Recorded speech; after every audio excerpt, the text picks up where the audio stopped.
Have you ever saw a sign or something that you know is going to work fantastic on your wreath, or you have to make a wreath with it? That is exactly what I felt when I saw this gorgeous sign at Hobby Lobby. I thought it was so beautiful, so nice. So I decided to make a gorgeous big ruffle wreath with it. I have Rocky with me, who is being really antsy right now because he wants to play. But with that said, let's get started and make a beautiful, fun ruffle wreath.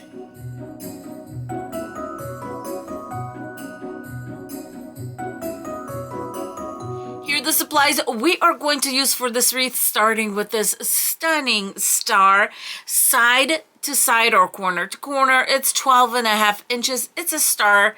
If you go all the way around, you could say that the sign is 12.5 inches. For the base of this wreath, I'm going to use 2 rolls, but 1.5 rolls should be enough if your roll is 10 inches in width and 10 yards in length. Our third roll of deco mesh is 10 inches in width and 10 yards in length. It can be substituted for ribbon. Same thing with this ribbon. It could be substituted for deco mesh. I initially wanted to use these two and make curl bundles, but I could not let this season pass without using this absolutely stunning ribbon that has a little bit of iridescence to it. That's why I substituted that, but you can definitely do this wreath without the ribbon, or you could just get rid of this extra mesh and do black and white ribbon or whatever colors work for you. I'm going to need 18 pipe cleaners and a 14-inch metal wreath base. Next, we're going to grab our pipe cleaners and attach them to the wreath base. This wreath base has 6 sections. In each section, we're going to attach 3 pipe cleaners, 1 section at a time. And I said it once, I'm going to say it again. This is one of the best ways to save money on your wreath form. All right, the first pipe cleaner I'm attaching is going on row 1 and 2, and all I did was just twist it in the center, and I'm going to fold this part towards the inside. The next 2 are going to go on both sides, and these are going to be on the outside row, so we're going to attach these on rows 3 and 4. Center my pipe cleaner, 2 twists in the center, and I'm going to face this pipe cleaner out. It's that simple, my friends. Just put it through rows 3 and 4, 2 twists in the center, and then I twist it out. That's all we're going to do, and we're going to repeat this process going all the way around. When you are done attaching all the pipe cleaners, you should have 6 on the inside and 12 on the outside row. The next thing we're going to do is cut our ruffle strips. You can cut them anywhere from 30 to 34 inches. 30 is usually enough. I'm just thinking, because this is so sparse looking, I'm going to do maybe, I don't know, 32 inches. Regardless what you decide to do, if you have a cutting mat like mine, which is only 24 inches, what I do is just add the remaining measurements and then put them underneath. So if you're doing 30, I would put 5.5 because we still have this half on the side, and that's it. Start cutting. My favorite rotary cutter, I'm going to have that listed in the description box below, along with where I got all the supplies for this wreath. Roll it up because it is a long piece, and put it in the laundry basket next to me. I find that that's the best way to store these deco mesh pieces as you're cutting them along. In total, we will need 18 pieces that are 30 to 34 inches in length. This is what it looks like working with a kitten. We're going to try to move him aside. I even gave him a leftover piece of deco mesh. I'm telling you, my friends, this little cuteness overload keeps me from working. Let's get to this stunning ribbon from Costco. I mean, really, look at this. It's nice and white in the back, which means it's a solid one. It's not a clear see-through type like most of the iridescent ones are. So I'm super excited about that. For this wreath, I'm going to be cutting 18 pieces of ribbon at 12 inches each. To cut my ribbon, I'm going to be cutting dovetails at the same time as cutting this ribbon after I zigzagged it. So I'm just going to fold the ends in half and cut it, making sure I cut the part that folds over, just like that. And we have our dovetails. And I'm going to do the same thing to the other side of our ribbon. Next, I'm going to take my black ribbon and we're going to make curls with these. So 10 to 12 inches would be perfect. A total of 18 pieces. Okay, my friends, let the festivities begin. It's time to attach everything. This is a really good part of the wreath making process. But first, we need to get the kitten away a little bit. My wreath base on this side. It's time to make the ruffle. What I like to do is make my ruffle on my cutting mat. I'm going to make sure that it's rolling onto the table so it curls in. After I center my piece on my cutting mat, I'm going to make a little fold about 1.5 inches. And then right in the center, in this little square, I'm going to start bringing the ruffle together. Oh my goodness, this is so much fun. By the time you get to the end, the other piece is naturally going to curl. So we're just going to grab a little bit. It's already curled. Push it towards the center. And just like that, we have a ruffle wreath. I always like to start from the center and make my way out. Let's give this ruffle a twist or two and continue making my ruffles. Making sure it's rolling onto the table,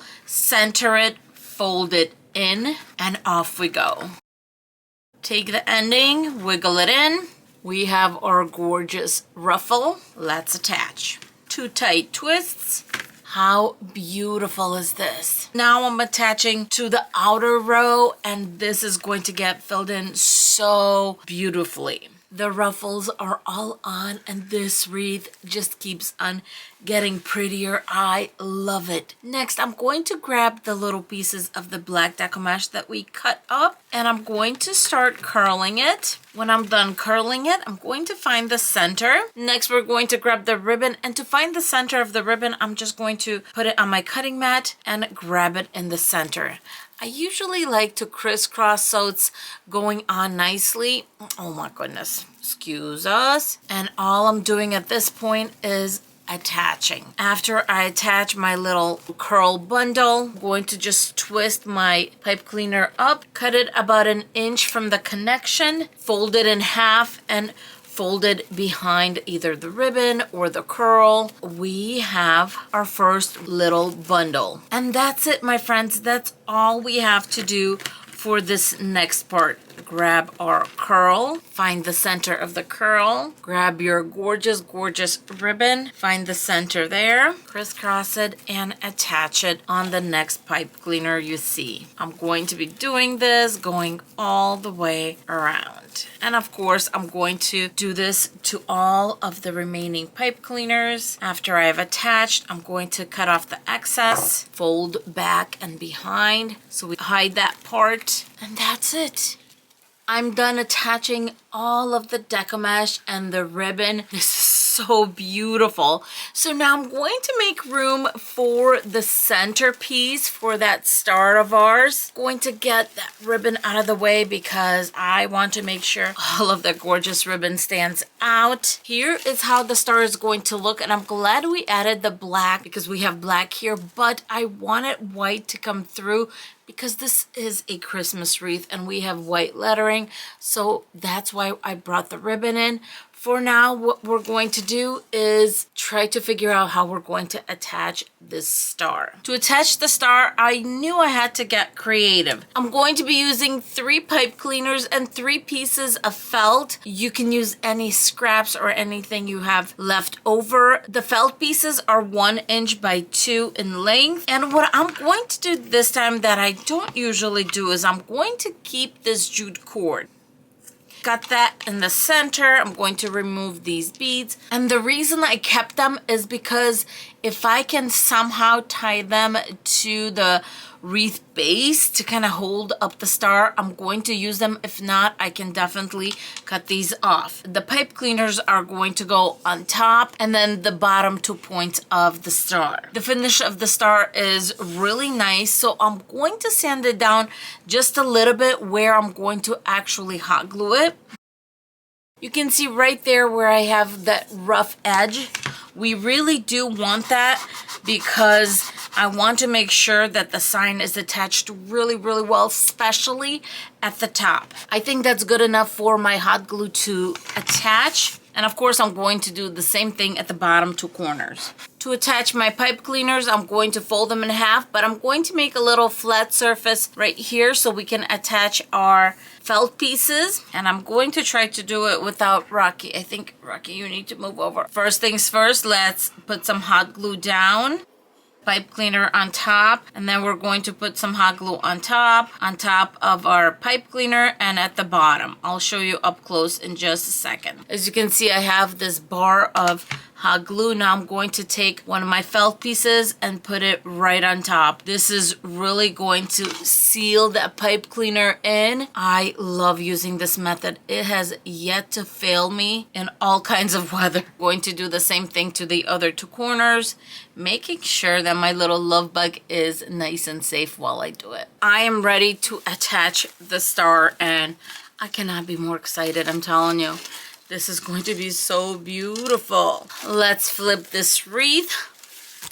I'm going to start attaching very lightly because I really do want to make sure that we are centered with this star. 1 twist on the pipe cleaners. Let's see what this looks like. Okay. The jute cord that we left attached, I'm going to just feed it through and make a knot. I am liking this. I can worry about all the ribbon and all that stuff later, but now I need to make sure that it's centered. I think that looks pretty good. Let's come back and tighten everything up. The jute cord in the back, I'm going to make a loop and tie that.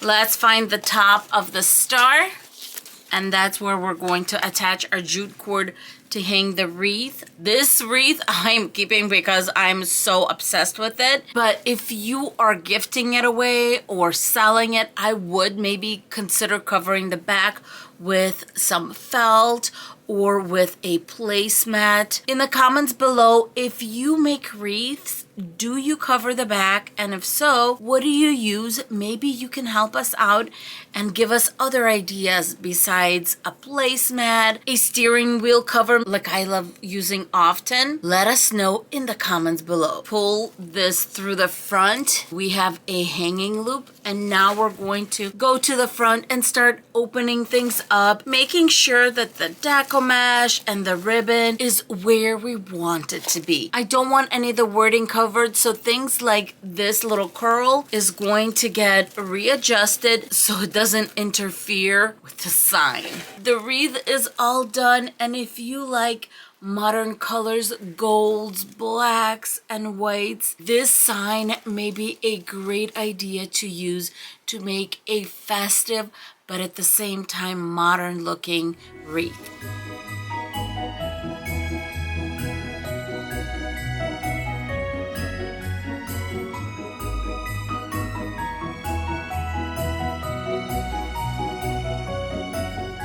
Thank you so much for joining us, and I hope you enjoyed this wonderful wreath. In the comments below, please say hello to me. I would love to chat with you. If you're new to this channel, don't forget to let me know in the comments below so I can welcome you. And of course, don't forget to subscribe if you're not subscribed already for more wreath tutorials. With that said, Rocky and I are going to say thank you so much for being here and have a beautiful and blessed day. Bye-bye, my friends. Mwah! Mwah! No, Rocky? No kisses? Mwah! Bye, guys.